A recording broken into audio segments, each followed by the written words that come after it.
It is Locked On Jazz for the 26th of July. More teams involved in Donovan Mitchell trade rumors. What impact does this have? Seth Partnow did the tiers of NBA players. It's worth a look and gives us an idea of what we have. And Will Hardy talks to Tony Jones. We learn a little bit more about Will each and every day. It's all coming up on today's edition of Locked On Jazz. Pow!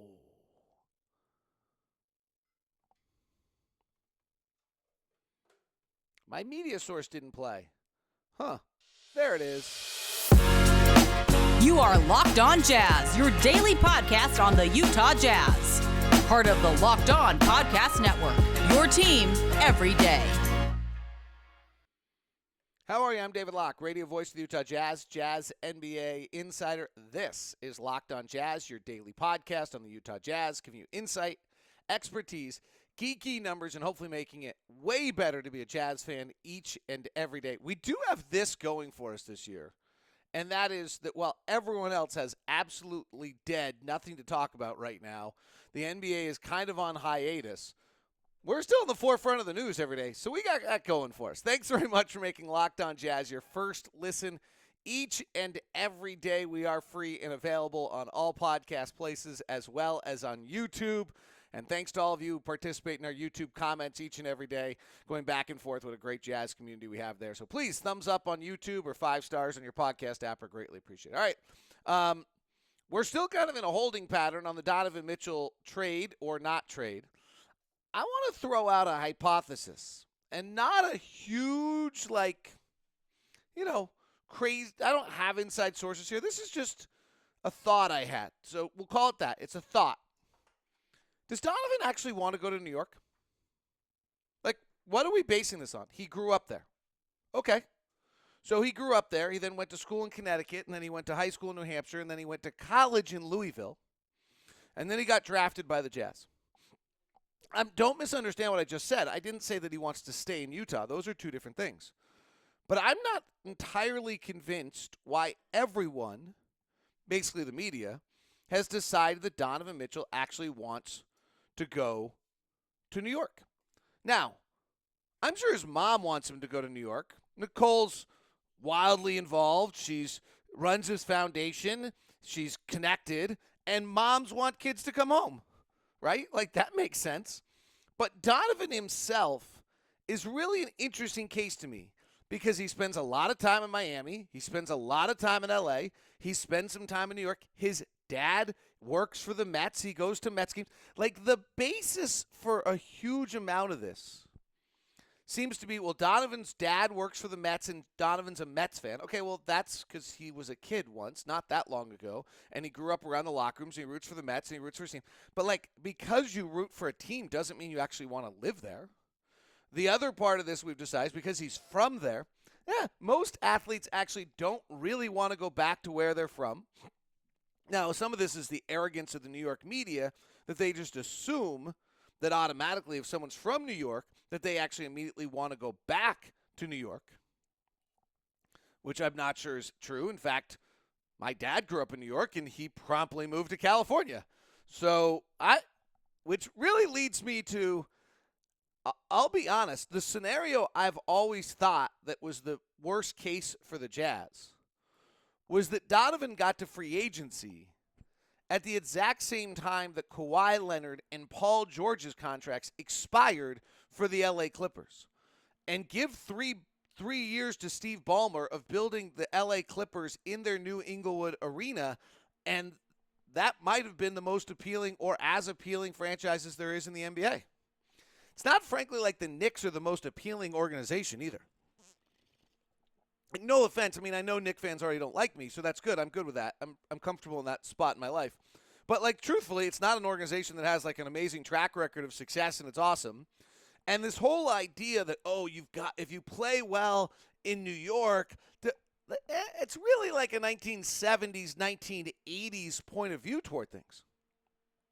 So one thing I just haven't heard discussed is this idea that, Donovan's trying to get to New York has been this kind of underlying narrative. I just don't know that that's true. And I think it's noticeable that Donovan hasn't requested a trade, hasn't asked out. Sure, he goes to New York. I'm going home, the whole deal. Right, and New York wants him because he's coming home.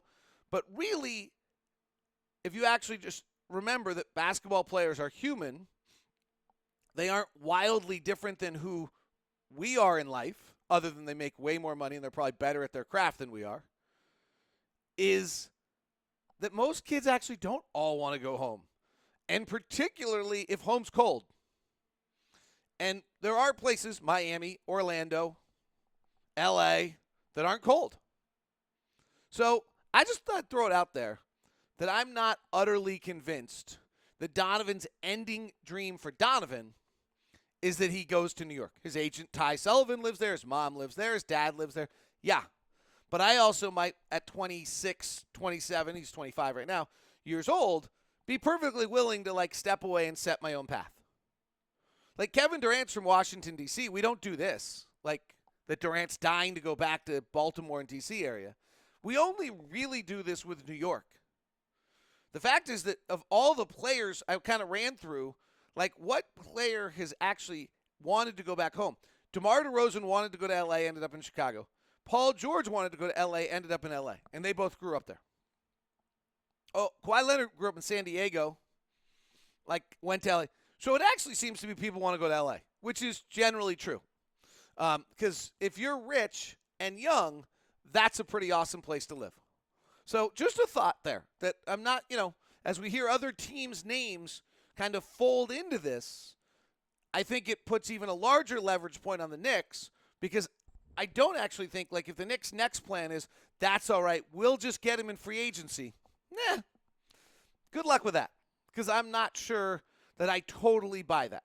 I buy that the media wants Donovan in New York. I believe the New York media, that hasn't had a good basketball team to cover more than once in 12 years, wants him in New York. I believe that Donovan's mom wants him in New York because all moms want their kids to come home.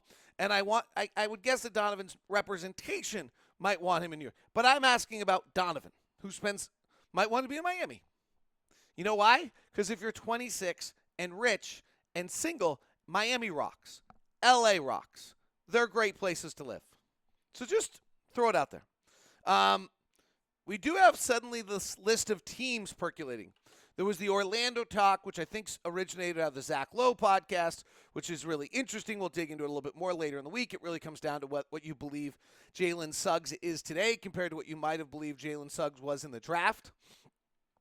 If Jalen Suggs is involved, he really had one of the worst offensive seasons by a rookie that we've seen in a long time, and there's really no track record of many rookies coming out of a season like that, which would be where you have to go back to your draft evaluation and try to figure out whether or not there were any red flags there at the time. But we do now have 7 other teams that are being mentioned around Donovan. We'll touch on that.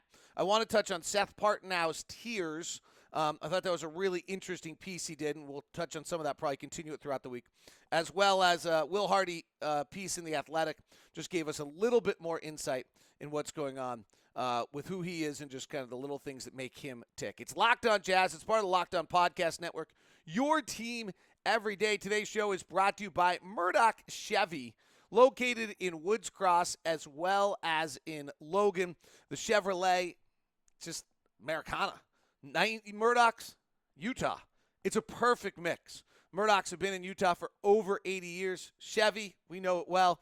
The Silverado and the Colorado are the best trucks on the market. The Silverado is the big, powerful truck that tough guy try to sell, but the fact of the matter is when you sit in that thing, it is like a lazy boy of comfort inside of that powerhouse. And the Colorado truck buzzes around, a little smaller utility truck for you. Both of them made beautifully as Chevys. The SUV lineup is great as well, with the Trailblazer and the Blazer being in there along with the Traverse and the Trax, and of course the Suburban and the Tahoe. The Utah County Assault Vehicles waiting for you there. It is Murdoch Chevy. If you're going to head over, please email me first at dlock09@gmail.com. That's dlock09@gmail.com. We'll set you up with a locked-on VIP meeting before you head over.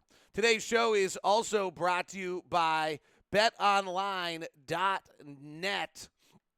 BetOnline is your home for the fastest and easiest way to check on all your betting needs. Find all your favorite sports and events at the #1 online source for odds, lines, and games. Find reviews and news for every league, MLB, NBA, NHL, combat sports, and the rest. BetOnline continues to be a top online resource for all your sports wagering information, from live in-game betting, scores, podcasts. They have you covered. To betonline.net today. Get your mobile device to learn more. BetOnline, where the game starts. Haven't looked at. It's been fun, by the way, on the NBA odds. I didn't look at. They've been changing on who's going to win the championship. We're obviously not on that list anymore right now with the way everyone believes we're heading. But it sure has been fun to see this kind of ongoing change. The Celtics, Bucks, Phoenix Suns have all been up near the top at different times over at BetOnline. Right now, it's the Celtics at plus 600, tied with the Bucks. Warriors at plus 700, Clippers at plus 750, Phoenix at plus 950, and then it drops considerably to Brooklyn at plus 1,400, along with the Lakers at plus 1,400, Miami, and the 76ers at plus 1,600. 76ers might not be a bad play if you still believe in James Harden and Joel Embiid's dominance. Who knows? Thanks very much for making Locked On Jazz your first listen of the day. For your second listen, there's Locked On NBA Big Board if you want to start getting ready for the draft. All right. So here are the new teams that are being mentioned around Donovan Mitchell, various rumors, and there's some truth to it, and there's probably some media gamesmanship. As we've talked about a lot, these deals are only going to get done when the pressure points happen. So the pressure points for the Knicks are that somebody else gets Donovan. That would be fairly catastrophic for their front office. That the Knicks start the season at 7-10, which is not unlikely. It'll be interesting to see when the schedule comes out as a Jazz fan. The first thing I would look at is like how heavy is the Knicks schedule early. If they start poorly without Donovan, having signed Jalen Brunson, that heats up, percolates. Suddenly that draft pick, getting rid of an extra draft pick seems worth it to save yourself at that point. And from the Jazz standpoint, the pressure point really is whether or not you're trying to tank into the bottom three so that you have 14% chance to get one of Henderson or the French kid or whatever you're trying to do in the draft, and whether or not having Donovan simply wins you too many games. Because, frankly, the roster as it sits right now is going to have a hard time defending, is not going to have a hard time at scoring at all. In fact, this was the #1 offense in the NBA last year.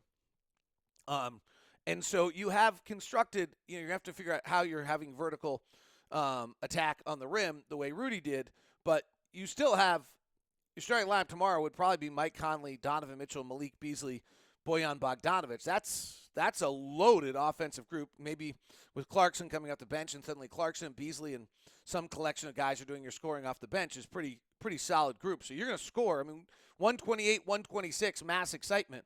But there is, and it's probably not a team that loses every night. So if you're really trying to get, that's the Jazz pressure point. At least that's what the Knicks fans would let you know. The other one is that Donovan's got 3 years left on his deal, and that's the next pressure point on the Knicks. So you're trying to find a pressure point if the Knicks are really the #1 team that are most interested in Donovan, if you're Danny Ainge, and having other teams involved and having one of them percolated actually as being viable would be the next kind of pressure point where the Knicks suddenly have to figure out whether you're bluffing or not, and might not want to find out that, suddenly the Washington Wizards have suddenly pulled off a trade for Donovan Mitchell and to put Donovan Mitchell and Bradley Beal on their backcourt. That would not be good.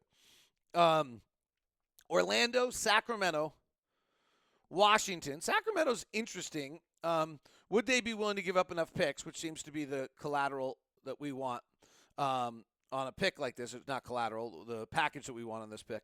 And with their lack of success, it does seem as though that would be a team that you feel like you would be willing to make a deal with. And they fit the other model we've talked about a lot, which is desperation. The one reason I just never have thought the Donovan Mitchell trade was going to get done this year is because you make these trades when teams have a level of desperation. Atlanta had desperation to get DeJounte Murray and gave up a lot for him. Minnesota had a level of desperation. They were kind of stuck in that middle spot and in the playoffs, and they had to try to break through here pretty soon, and that's why they gave up as much as they did for Rudy Gobert. The teams that I think have that desperation as time goes on are Sacramento always, with just their lack of winning. Orlando, I do think there's a little pressure coming.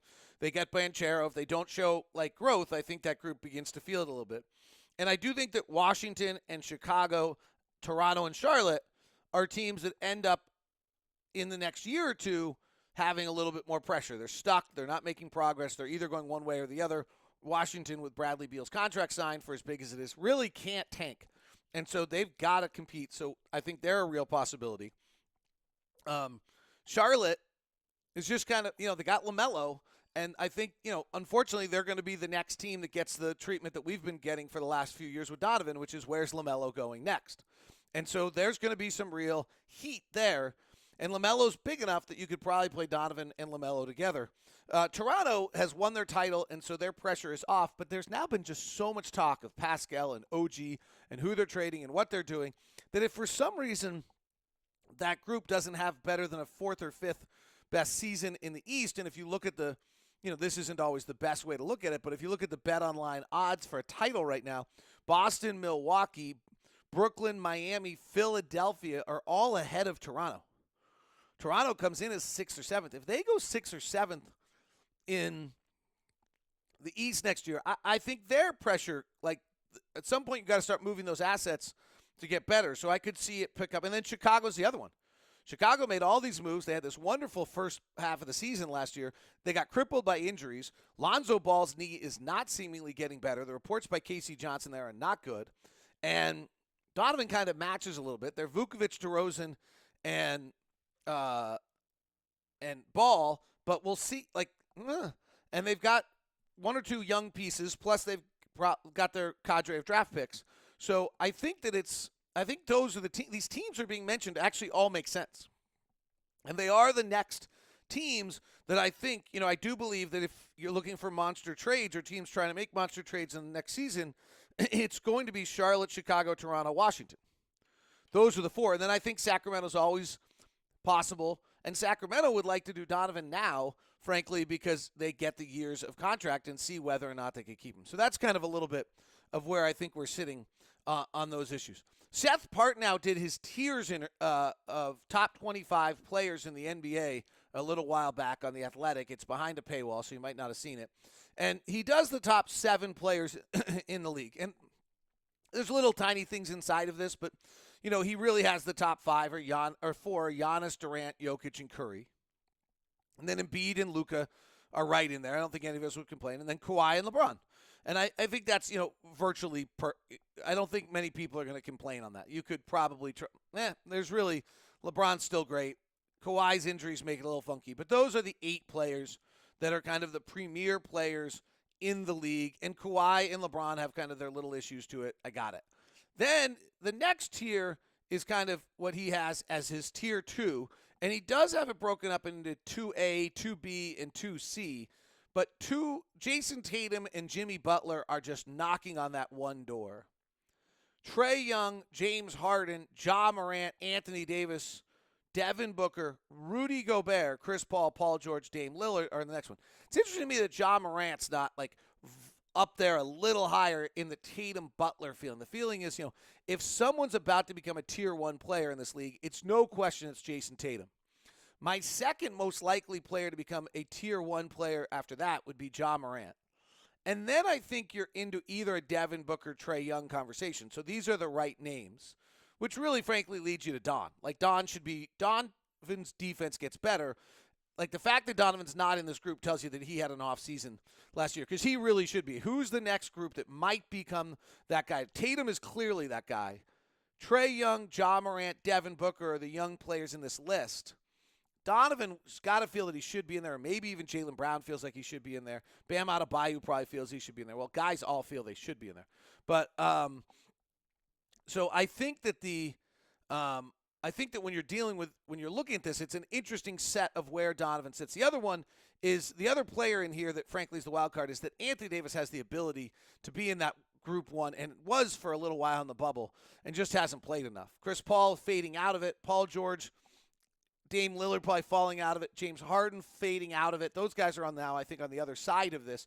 Paul George just kind of is probably that's just where he sits as a player. So I thought this was super interesting. The next tier of players we'll touch on those tier threes, where Donovan fit. And then there were some interesting things in the Athletic article on Will Hardy as we continue today with all of these little fun tidbits. Thanks for those of you that are on the YouTube comments and communicating with each other. It's always great to see the community discussing there. It's the Locked On Podcast Network. It's your team every day. Cookie dough chunk puffs. No, I mean, like, it just keeps getting better. It's just crazy what Built is doing. Cookie dough chunk puffs. Yes, they're great. So I have had them. They have 160 calories, 15 grams of protein, 8 grams of sugar. It's a fabulous puff with 3 little cubes or circle cube kind of things of cookie dough right on top of them. Like, it's too good to be true. They are available right now. The promo code is LOCK15. It's the best discount you can get. It's 15% off. While you're at it, the brownie puffs are terrific, as are the coconut marshmallow and the churro, and the regular flavored bars with mint brownie, salted caramel. I'm allergic to nuts, so I don't know about the coconut almond. I don't know about the peanut butter brownie, but people rave over it, but I cannot honestly tell you. What I can tell you is the bars are 130 calories, just 2.5 fat grams, 4 grams of sugars, 6 grams of fiber, and 17 grams of protein, and they're filling. It's a candy bar, but it's a protein bar. It's a protein bar of value. It tastes like a candy bar, and they're incredibly filling and great for you. Super snack to get away from the sweets and the treats with great macros. And frankly, you still get the sweets and the treats because we're talking cookie dough chunk. Promo code's LOCKED15. Get it done at Built.com. All right, so as we continue on his tiers, Seth Partnow from the Athletics tiers, we get to this next group, and this is where, so Rudy, I didn't really comment on Rudy in that group. I think he's that impactful. I think it's the perfect spot for him. He and Paul George, I think, are just kind of there. I don't think Rudy's on a trajectory up. I think if Minnesota wins a lot, Rudy might get some more respect. And if they win in the playoffs and can handle things defensively in the playoffs, that would be obviously where everyone is hitting on Rudy, and then it would be a roster construction from our past compared to a roster construction on their end that would make the difference in people's minds. This next group is really interesting, this tier 3 that Seth Partnow did. And these are kind of this group of players who are wildly impactful but probably need help to get you to a championship is what he's saying. And so the group is Drew Holiday, Jaylen Brown, Bam Adebayo, Chris Middleton, Kyrie Irving is the first 5 that he mentions. And I think that's how you look at all those guys, is they have to have somebody in a higher tier to win. All of them do, which probably elevates how you view them too, right? Drew Holiday is better because he's playing off of Giannis and Chris Middleton. Jaylen Brown's better because he's playing off Jason Tatum. Bam Adebayo's better because he's playing off of the Jimmy Butler. So the next group in this is Jamal Murray, DeMar DeRozan, Donovan Mitchell, Pascal Siakam, Zach LaVine, Shai Gilgeous-Alexander, Draymond Green, and Bradley Beal. What's interesting to me about this next tier, Jamal's coming off the injury, is DeMar DeRozan, Donovan Mitchell, Pascal Siakam, Zach LaVine, Shai Gilgeous-Alexander, Bradley Beal have never had that tier 1 or 2 player offensively that's helping them along. Donovan had it in Rudy. That's why it felt like such a perfect mix. Jamal has it in Jokic. And so, but he got hurt before we saw where it goes. So I really feel like Jamal probably would be a tier higher player because of the fact that he got to play with Jokic and got that respect. DeRozan, Siakam, Donovan, LaVine. The interesting note for these guys is if they ever get one of those players that relieves the burden on them, do they suddenly be thought of as next tier players? Same goes for Karl Anthony Towns, who's in the group 3 there, and whether or not he can break through, or Anthony Edwards. If either of those, this is where Minnesota's super interesting. Rudy's kind of thought as their highest tier player, and then Towns and Edwards are doing all their offense. We'll see where that goes. And then the next drop of players is, I think, a considerable drop. You have some prospects in Ben Simmons and Zion that you're just not sure about. Then you're at LaMelo, Anthony Edwards, Jaren Jackson Jr., C.J. McCollum, Klay Thompson, Darius Garland, Fred VanVleet, DeJounte Murray. So it's a huge drop. There's a few things that are interesting to me here.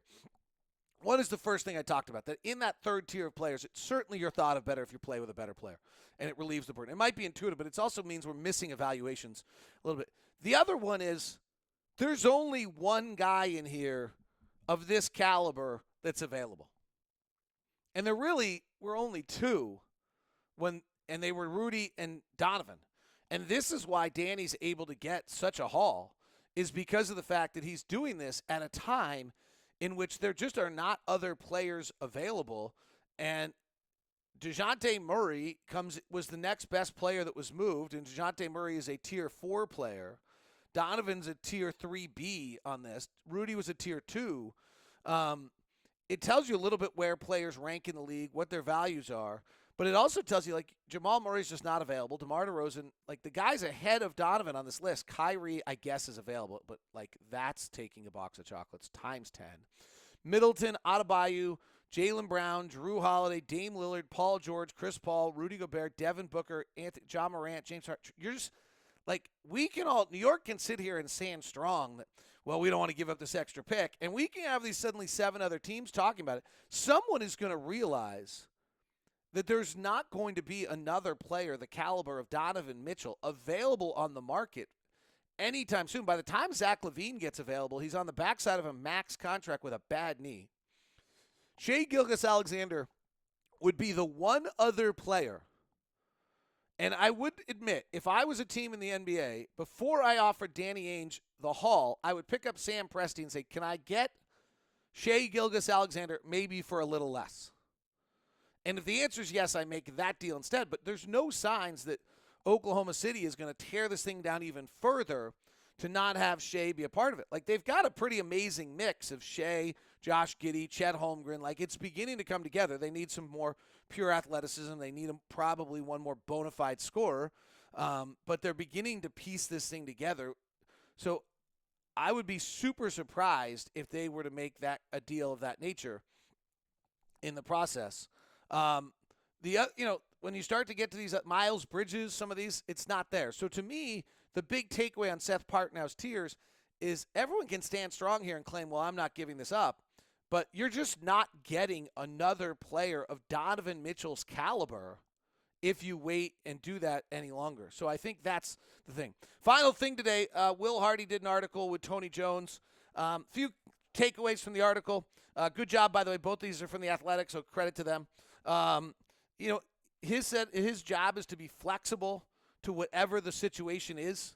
I thought that was just, a really a worthwhile comment. Right? It's what he should be saying, but it just tells you kind of where he is in seeing it.